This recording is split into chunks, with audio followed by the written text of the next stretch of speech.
Hello all, welcome to this session. In this session, I'm going to answer one of the Java interview questions. That is, write a Java program to demonstrate executing a procedure using JDBC. Let me answer this question with practical demonstration. So, first of all, we need to write the Java program to connect to the one of the database in one of the RDBMS software. Okay. For that to happen, first let me launch this XAMPP software that I have installed. I have already explained about this XAMPP software and how to run the MySQL DBMS in one of the previous interview questions answer.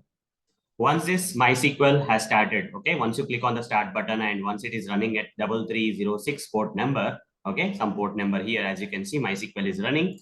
Then what you have to do next is, after running that, go to the location, one of the location in your machine. That is nothing but the location where the XAMPP software installed folder. Okay, on installing the XAMPP software, this folder will be created in your machine, the C drive. Okay, and in that, go to this location, that is MySQL. In that MySQL, go to the bin folder. Okay, come to this location. If you have already installed XAMPP software in your machine, as I explained in one of the answers for the previous questions, okay, so we can definitely find it out. Just type cmd here and the command prompt will open at this bin folder location of this MySQL. Okay, here I'll type MySQL -u root -p, just press enter. Then it will ask for the password. Enter the root as a password. Press enter because, okay, so I set the password, the root password for this MySQL in one of the previous questions answer, guys. That's the reason I'm giving the username as root and password as root. How to set the username and password, I have already explained in one of the previous interview questions answer, okay, in this series. Just if you follow in the order, then you can understand how to connect to the DBMS software. After that, I would like to see how many databases are there in this particular DBMS software, MySQL DBMS software, how many databases are there. For that, you run this command known as show databases. You see the list of databases. This is one of the databases that I have created in one of the previous interview questions answer. Okay, I want to use this database. I'll simply say use DB1. Okay, you see DB1. Okay, in this particular DBMS software, DB1 is the database that we are working. In that particular database, how many tables, existing tables are there? For that, you have to run this command show tables. Press enter. You see only one table is there with the name employees. I'll simply write down select. Okay, I'll simply write down here select star from employees. The complete employees table with the records of the employees will be displayed, like name, location, experience, details of the employees will be displayed. Arun, Varun, Tarun, Kishore, okay, Praveen, Madhav, okay, like that many details are already there. Okay, this is the table.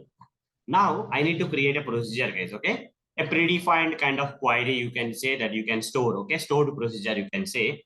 Okay, instead of you can call that particular procedure whenever you want. Okay, a kind of you see, instead of customizing the select, you can customize this select star from employees kind of thing and store that as a procedure in your database. Okay, that's what I'm telling you about. That stored procedure, you can call it whenever you need. So in order to create the procedure, guys, we have to write this code. For example, before writing that, you have to write delimiter, double forward slash you type. Okay, after doing this, now create the procedure, guys. Okay, create procedure name. Give any name, like for example, get location is the name of the procedure I want to create. Okay, here input input means input emp. Input is employee name I would like to give. Okay, when I'm calling this particular store procedure, right, I'll not only call this procedure, but also I'll pass the employee name. Okay, emp name. Okay, here name of the employee I'll pass, and at same time here we'll write varchar of 50. Okay, the type of this employee name is varchar of 50, and say out means output. When you call this stored procedure, what is the output that this stored procedure is giving when you are running a customized query under this procedure? Okay, out emp location varchar of again 50. Okay, like this I'll write. And this is the name of the procedure, guys. Get location is the name of the procedure. It has an input parameter and output parameter also. Okay, then just press enter here. Say begin. Begin is a keyword you have to use. And beginning of the stored procedure. And here you have to write the customized query. For example, select. For example, what is the thing that you want to output? Employee location, right? Select location. This location of this particular data into EMP location output parameter, that is output parameter of this get location store procedure. It looks like a method only, guys. Okay, select location into employee location. From which table? From employees table.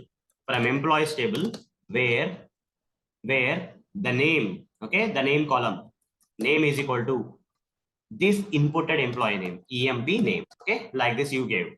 And put a semicolon here. This is a customized query. You can write any number of lines. This is one of the query I have written inside the stored procedure.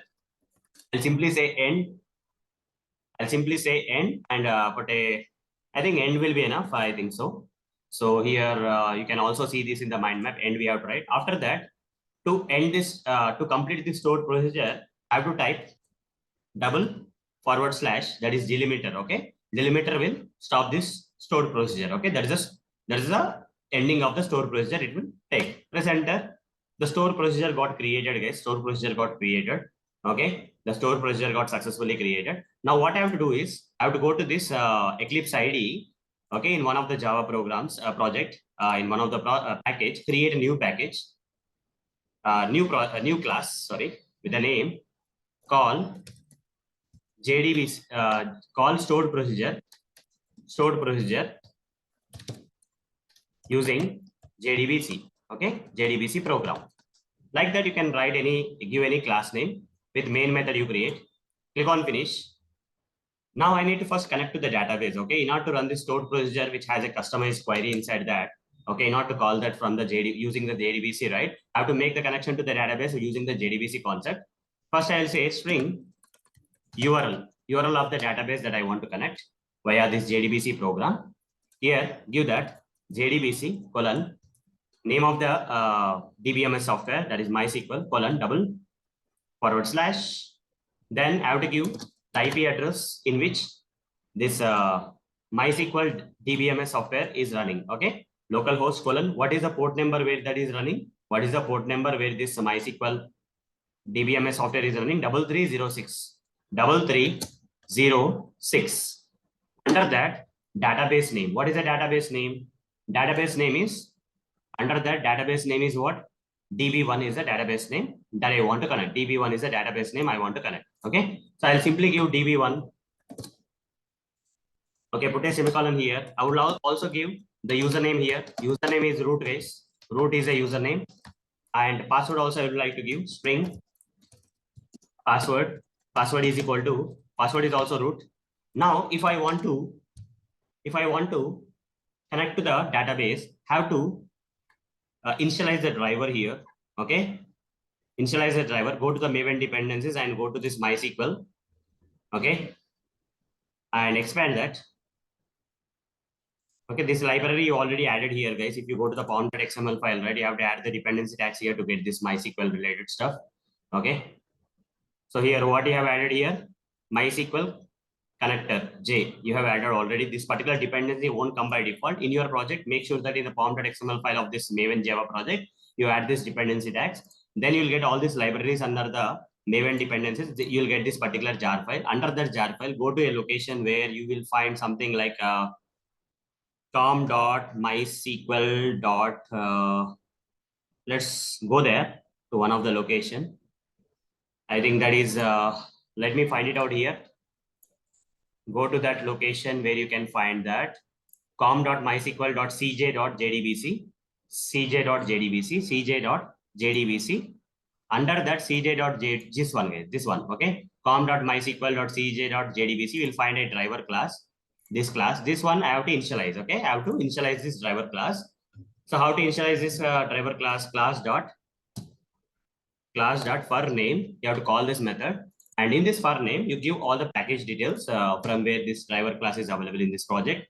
It is available under the give the package name com.mysql dot cj dot jdbc dot driver usage. You have to initialize this driver like this. Okay.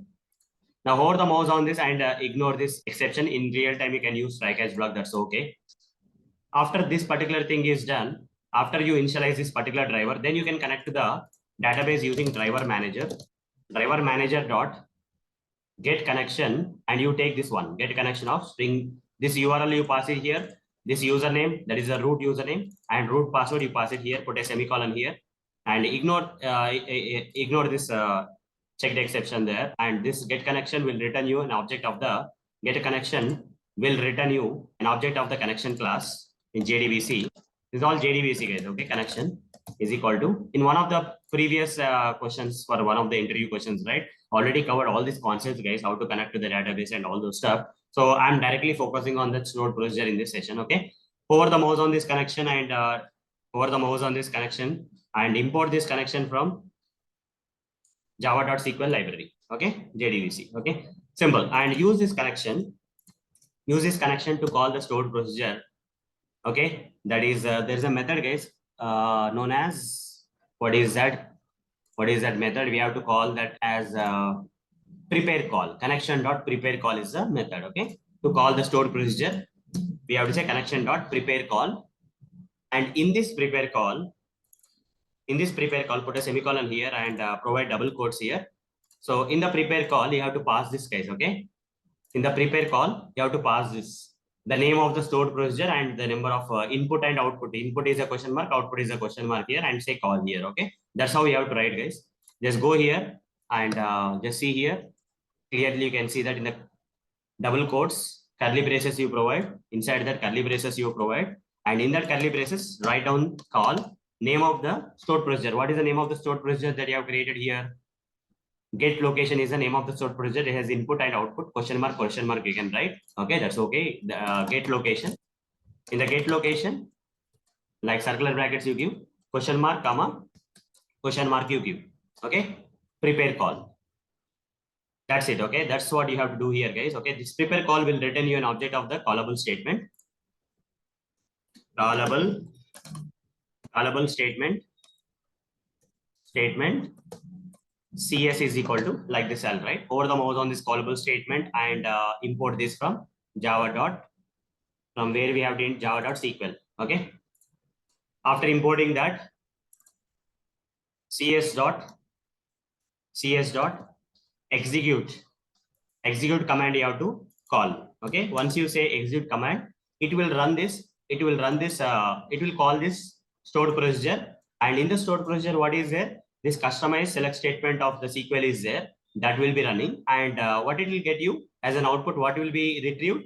Location of this employee location. Okay, location of this particular. For example, if you pass before this, right? Before we have to do few more things, guys. Before this, we have to do few more things. Okay, before executing this particular statement, right? We have to set what you want. What is the input you want to pass? What is output? Okay, because stored procedure is right. Input you have to pass, output you have to pass. Okay, output type you have to mention. For that, before running this execute command, write down cs dot set string. Okay, the parameter, the first parameter here we have, whatever here is of in the stored procedure, it is of string type. So I am saying string type. That's the reason. Other if it is of int type, right? I will say set int. Okay, here I'll say one first parameter. What is the key name I have to pass? What is the key name? What is input you want to pass? What is the employee name you want to pass to this so that this query will run and it will retrieve the location of that particular employee. It should pass the, let's say, Praveen. Okay, would like to pass the name as Praveen, so that it should output us this select statement or of this stored procedure should return us the location of this Praveen, that is calculator should be returned. Okay, I'll just give Praveen here. I'll just give Praveen here. After you give Praveen here, okay, after you give Praveen here, just confirm here, then one more thing, this callable statement dot output. Okay, there is something like output kind of thing will be there, guys. Register output parameter. And here in the register output parameter, you give the parameter index as 2. Okay, second position one is this one. Okay, here the second one, right? The second parameter is 2. And here what it should return? and here register output and the type of this particular output parameter we have to write. To write the type of the parameter, we have to write java.sql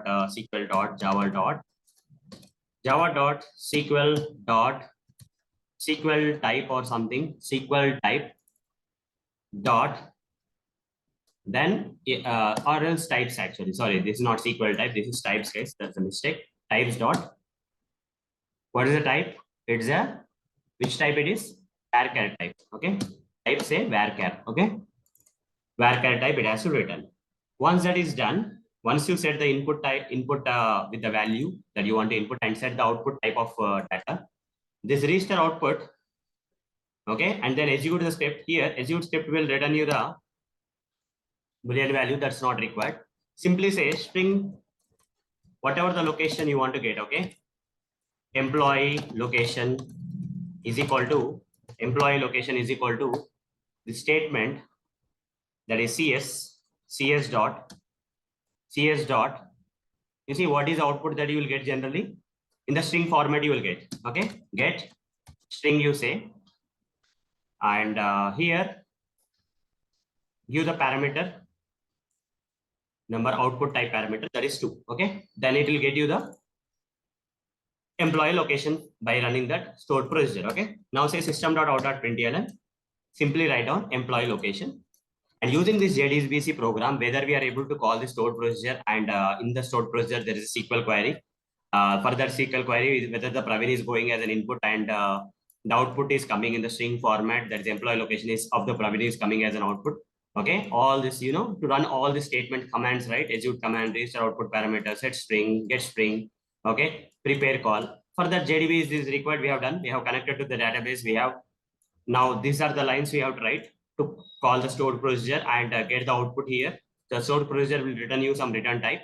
Okay, that return type we have set the type of the return type here, and that using the getString we can get the return type value here, and we can print it out.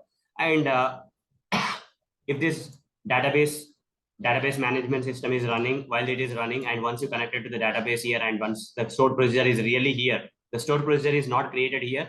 This is not going to happen, guys. You have to create it in a proper way as I have shown you here. Okay. Now run this code and see whether it is retrieving the location of this Praveen. Praveen is going as an input to this get location stored procedure, and output is coming as the location of the Praveen in string format. Let's see whether the location of the Praveen of that in that employees table is coming and printed in the output without any errors or not. I've run the code. You see Calcutta has come. Yes, that's correct. Okay. Praveen is the input and Calcutta is the output. Because of this stored procedure, we are able to call the stored procedure using this JDBC Java program.